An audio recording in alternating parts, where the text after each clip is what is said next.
You have reached your destination. Yep.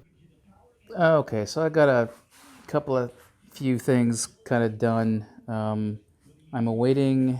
What am I awaiting? The rubber straps for my gas tank, which is there up against the wall. I'll put that in next. Then I'll put in fuel lines. My fuel pump is down here. I've got a generic one, which was exactly what I pulled out of the car. There's the old one. So I'm doing some stuff I've been meaning to do for quite some time, and I just stripped the my rear shocks. I guess you can't see it through the light there, but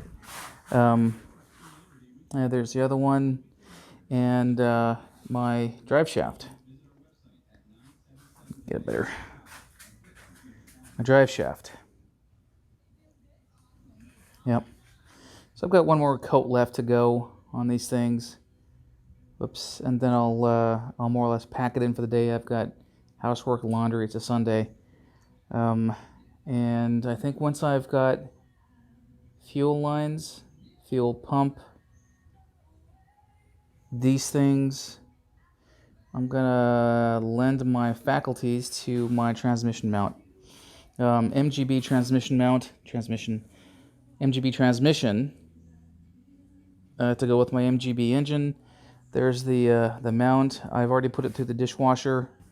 I need to scrub it down some more, strip it, and paint it such that it is protected against whatever elements. I'm not sure how I'm going to do that. I guess I'll deal with that in a different video. But yeah, so I think I'm just about done for the day. Yep.